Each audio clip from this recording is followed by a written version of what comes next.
आज के वीडियो में हम जो है 5वीं क्लास का 9वां जो सबक है अशरी कसर, ये क्या करेंगे, आज ये सबक सीखने की कोशिश करेंगे। अब ये सबक में हम सीखेंगे कि अशरी अलामत किसे कहा जाता है, अशरी कसर का क्या इस्तेमाल है, यानी कि अशरी कसर कहाँ कहाँ पर इस्तेमाल की जाती है। तो ये अपनी यहाँ पर ये वीडियो में क्या करेंगे, समझने की कोशिश करेंगे। सबसे पहले तो ये अशारिया जो अल्फाज है, ये अशरी से बना अशारिया। अशारिया अल्फाज जो है आज तक हम सिर्फ एक जगह पर सुनते हैं। कहां पर सुनते हैं? अशारिया वाली तकसीम, अशारिया वाली बचपन से लेकर आज तक का ये जो है, इसका जवाब जो है अशारिया में है। जैसा मिसाल के तौर पे ये एक मिसाल है, 22 को 5 से तकसीम करना है। 5 का 5 दूनी 5 तिया 5 चौक 20। अब 22 में से 20 तफरीक करे, बचे कितने? 2।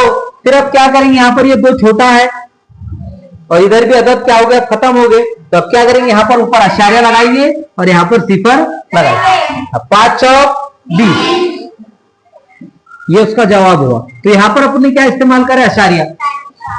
इस तरीके से अब यहाँ पर अशारिया सीखता है। लेकिन अशारिया क्यों इस्तेमाल किया जाता और अशारिया इस्तेमाल कब किया जाता, अब ये वीडियो में अपन क्या करेंगे, समझने की कोशिश करेंगे। सबसे पहली बात जो है, अशारिया की अलामत कब लगाई जाती, ये अपने को देखना है। इकाई, दहाई, सैकड़ा, हजार, 10,000, लाख, 10 लाख, ये मकाम मालूम है, ये मकाम सभी को मालूम है। जैसे मिसाल के तौर पे ये कीमत दिखाए अपने, यहाँ पर ये कीमत जो लिखे तो उसमें ये इकाई है, ये दहाई है, ये सैकड़ा और ये हजार, ये मकाम तुमको मालूम है। तो ये जो मकाम है, ये मेरे कौन से हाथ की तरफ बढ़ते जा रहे बोला, दावे हाथ की तरफ, यानी कि ये इकाई का मकाम, फिर उसके और दावे मकाम पे दहाई का, फिर उसके सैकड़े का, फिर उसके अगले मकाम पे हजार, फिर लाख का, फिर 10 लाख का। इस तरीके से क्या होते, मकाम बढ़ते जाते।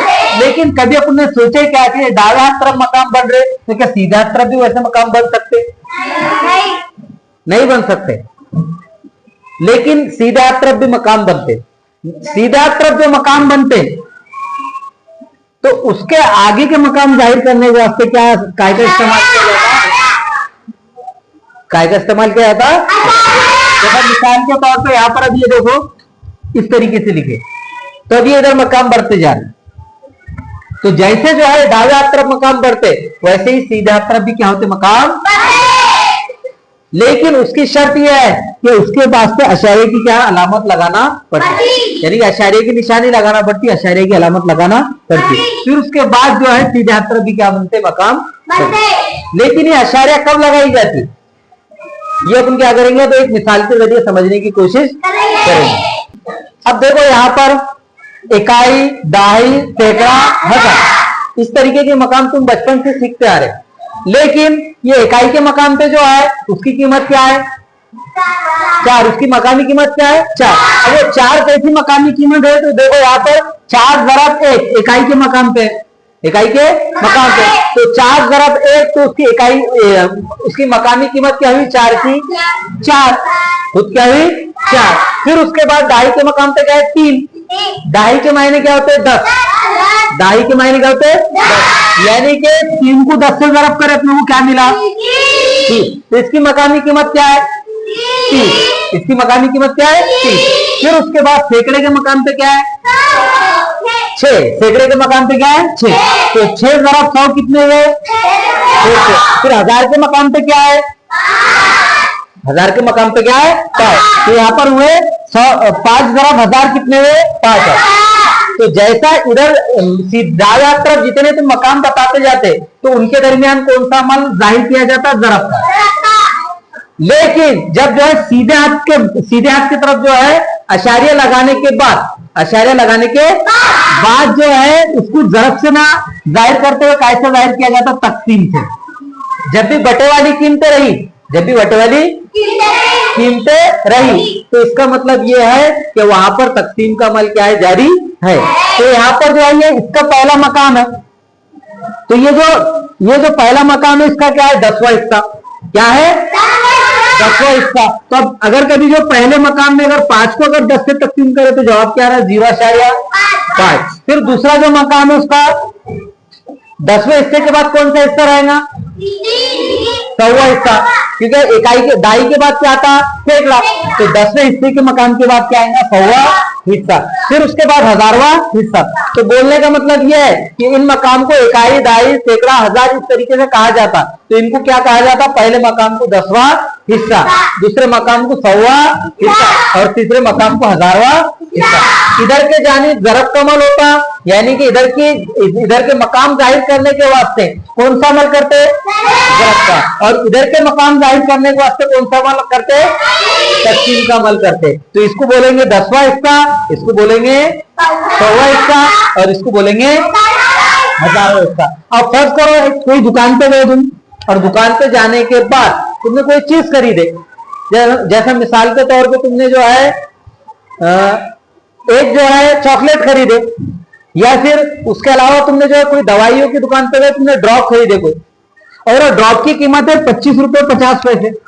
25 रुपए 50 पैसे। अब 25 रुपए तो जो है आसानी से अपन मुकम्मल अदद में लिख डालेंगे। जैसे मिसाल के तौर पे गिनती में 1 से 25 तक का लिखे तो मुकम्मल गिनती हुई, तो वहां पर 25 लिख डालेंगे। लेकिन 50 पैसे कैसे लिखेंगे?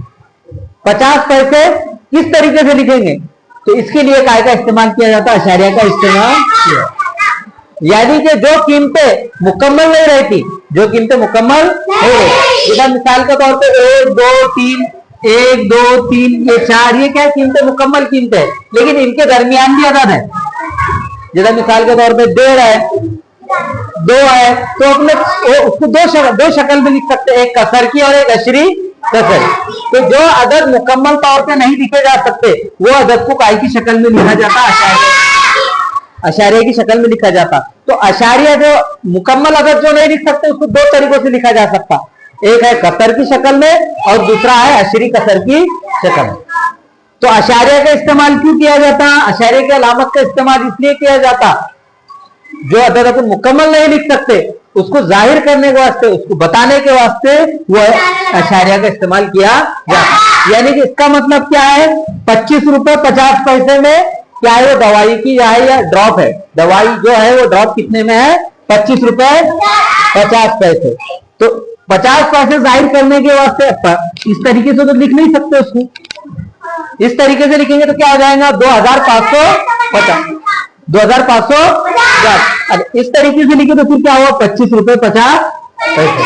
तो कुछ कीमतें ऐसी रहती जो मुकम्मल नहीं रहती, इसलिए उसको जाहिर करने के वास्ते, उसको बताने के वास्ते काय का इस्तेमाल किया जाता? अशरी कसर का इस्तेमाल किया जाता। और इसके जो मकाम है, अशरी कसर के जो मकाम है, तो जो इकाई दाई मकाम है जो काय की शक्ल में बढ़ते हो ज़रब की, और जो अशारे के बाद के जो मकाम है वो काय की सूरत में तस्वीर। यानी कि तुमको जो है इकाई के बाद के जो मकाम है, दावे तरफ के जो मकाम है, तो उनकी अगर मकामी कीमत मालूम करने की रही तो तुमको ज़रब के जरिए या ज़रब का अमल करके तुम आसानी से उसकी मकामी कीमत क्या कर सकते? मालूम कर सकते। लेकिन अगर कभी जो है सीधे तरफ यानी कि अशारिया के बाद के जो अदद है, अशारिया के सीधे हाथ तरफ के जो बात के अदद है, उनकी मकामी कीमत अगर जाहिर करना है, उनकी मकामी कीमत अगर जाहिर करना है तो तुमको जो है तकसीम का अमल क्या करना पड़ेगा? वहां पर करना पड़ेगा। अब ये अगला जो है इसके बाद अपन अभी सीखेंगे कि जो है अशरी कसर की जो मकामी कीमत है, अशारिया के बाद वाले जो अदद है उनकी मकामी कीमत किस तरीके से मालूम करते। इसके पहले कुछ जो है इकाई दाई वाले जो अदद है उनकी मकामी कीमत अपन क्या करेंगे? समझने की कोशिश करेंगे। फिर उसके बाद जो है अशारिया के बाद वाले अदद की मकामी कीमत किस तरीके से बताते, ये अपन क्या करेंगे? समझने की कोशिश करेंगे। फिर उसके बाद जो है अशारिया वालों की जमा, अशरी कसर की, अशारिया वाले अददों की जमा, अशारिया वाले अददों की तफरीक, अशारिया वाले अददों का ज़रब और अशारिया वाले अददों की तक़सीम क्या करेंगे? सीखने की कोशिश करेंगे। अभी जो है ये 2 मिसालें तुम्हारे जो सामने है, इनके अपन मकामी कीमत समझने की कोशिश करेंगे। अब मकामी कीमत किसे कहा जाता है ये पहले अच्छी तरीके से समझो। इकाई दहाई ये मकाम तुमको मालूम है, ये मकाम तुमको मालूम है। फिर उसके अलावा अभी कुछ देर पहले अपन ये भी सीखे कि जो अशारिया के बाद के अदद रहते सीधा तरफ, उनके भी मकाम क्या रहते? 10वां हिस्सा, 100वां हिस्सा, 1000वां हिस्सा। यानी कि जो दावे तरफ के मकाम है उनको इकाई दाई सैकड़ा, इस तरीके से मकाम से तुम पहचानते। लेकिन जो सीधा तरफ के जो अदद है तुमको, तुम अभी तक का तुमको नहीं मालूम थे, लेकिन अब मालूम हो गए तुमको कि जो है अशारिया की जो डाला सीधा तरफ के जो मकाम है, तो पहला मकाम कौन सा है? मकाम कौन सा है? 10वां हिस्सा। फिर दूसरा है, फिर उसके बाद क्या रहेगा? Very good. उसके बाद 1000 के बाद 10,000वां हिस्सा, 10,000वां हिस्सा। तो अब इनकी मकामी कीमत आपने को जब मालूम करना है, तो सबसे पहले जो अपनी इधर वाले जो अदद है, यानी कि अलामत के डाला तरफ की जो अदद है, उनकी मकामी कीमत समझेंगे। अब ये 25 है, 25.38 है, 38। तो यहाँ पर अपन क्या करेंगे? सब में पहले 5 की मकामी कीमत मालूम करेंगे। अब 5 कौन से मकाम पे है? इकाई। तो जाहिर सी बात है, इकाई के मकाम पे जो अदद रहता है उसको तुम कैसे ज़रब करते? 1 से। कैसे ज़रब करते? और 5 को 1 से ज़रब करे तो जवाब क्या आएगा? 5। तो इसकी मकामी कीमत क्या है?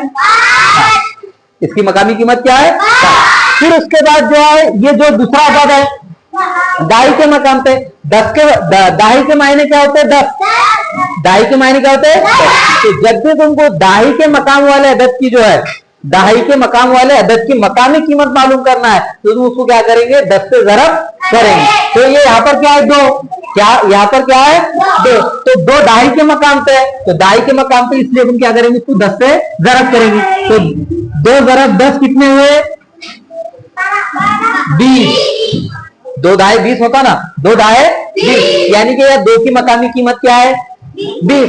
2 की मकामी कीमत क्या है? 20। फिर उसके बाद ये जो है, जो अशारिया के जो सीधा तरफ जो अदद है, वहां पर ज़रब का अमल नहीं करते, वहां पर कौन सा अमल करते? तक़सीम का अमल करते। अब यहाँ पर ये जो पहला जो मकाम है वो कौन सा है? 10वां हिस्सा। अब जाहिर सी बात है, जब 10वां हिस्सा है तो अपन उसको कैसे तकसीम करेंगे? 10 से। कैसे तकसीम करेंगे? 10 से। अब यहाँ पर 10 से काय को तकसीम करना है? 3 को 10 से तकसीम करना है। और 3 को अगर 10 से तकसीम करे तो जवाब आया 0.3। 0.3। नहीं समझ में आएंगे तो अभी तुमको साइड में समझाएंगे रफ अमल करके। तो 0.3।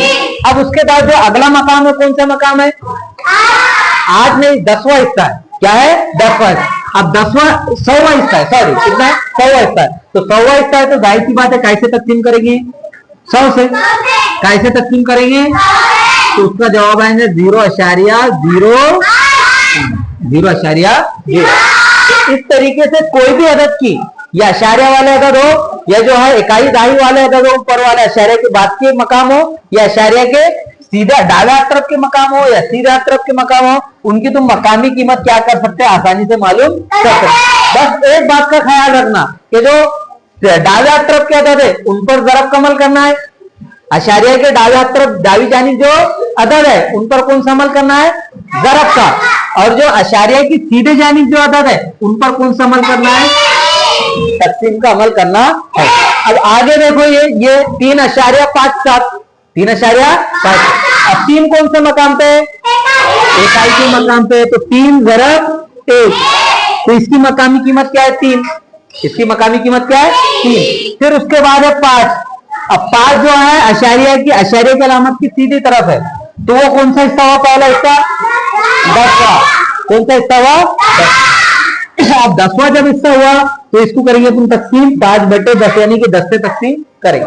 तो इसका जवाब आया 0.5। 0.5। फिर अगला जो मकाम है वो कौन सा है? 100वां हिस्सा। कौन सा है? 100। तो इसकी तकसीम करेंगे 7/100। 100वां हिस्सा है ना, 7/100। तो इसका जवाब आएगा 0.0। इस तरीके से क्या कर सकते हैं? आसानी से कोई भी अदद की मकामी कीमत तुम क्या कर सकते हैं? मालूम कर सकते। अब कुछ बच्चों का जो है सवाल होगा, ये 0.3 जवाब कैसा आया? यहाँ पर ये 0.08 कैसा जवाब आया? तो हम उसको साइड में हल करेंगे। देखो कैसे तकसीम करना है? 3 से। नहीं, 3 को तकसीम करना है 10 से। 3 को तकसीम करना है। अब 3 छोटा है, 3 क्या है? छोटा। और 10 क्या है? बड़ा। अगर कभी जो है अंदर का जो मकसूम है वो छोटा रहा, अंदर का मकसूम छोटा रहा और बाहर का जो मकसूम है बड़ा रहा, तो ऊपर क्या करते हैं? अशारिया सिफर लगा के क्या लगा देते? अशारिया। और ये सिफर उसमें से तफरीक कर देते। 3 में से सिफर तफरीक करे 3। अब क्या करेंगे, यहाँ पर आशार्य की अलामत लगी हुई है, सिफर लगा देंगे। 10 का 10 दूनी 10 तिया 3, 0.3। इस तरीके से उसका मकाम अपन क्या कर सकते हैं, रफ अमल करके हासिल कर सकते। लेकिन आसान तरीका ये है उसका, इधर ध्यान दो, आसान तरीका ये है कि इसमें कितने सिफर है, तो अशारी सिफर लगा के अशारे के बाद एक अदद छोड़ना। तो अपने पास ऑलरेडी 3 है तो 3 लिख डाले अपने। अब इसमें कितने सिफर है, 2। अब 2 सिफर है लेकिन अपने ऊपर अदद कितना है, 8 और 1 ही हिस्सा है। तब इसमें 2 सिफर है तो अशारे के बाद कितना अदद छोड़ना है, 2। अशारे के बाद कितना अदद छोड़ना है, 1 ही है। तो 1 नहीं है तो फिर क्या करेंगे, उसके बाद सिफर लगा के 8 लिखेंगे। तो यहाँ 2 सिफर है इसलिए 2 अदद छोड़े, यहाँ पर 1 सिफर है इसलिए 1 अदद। ये आसान तरीका, इतना हल करने की जरूरत भी नहीं है।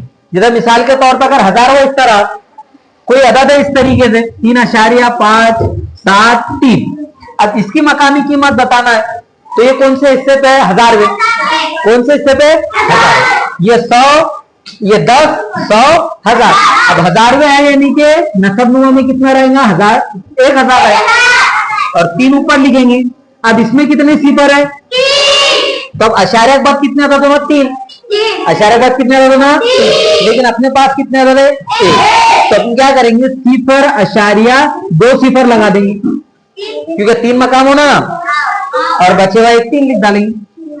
आए समझ, कितना आसान तरीका, इतना तफरीक करने की जरूरत ही, तकसीम करने की जरूरत ही नहीं है। ये सिफर गिनना बस, ये वाले सिफर जितने रहे उतने अदद क्या करना, सीधे तरफ लिख लेना। अब अपने पास 1 था तो 1 लिखेंगे लेकिन उसके पहले क्या करेंगे, 2 सिफर।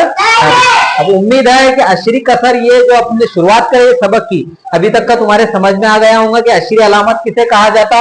अशरी यानी कि ये वाली अलामत अशरी अलामत कहलाती। फिर अशरी कसर का इस्तेमाल क्यों किया जाता, अशरी कसर का इस्तेमाल इसलिए किया जाता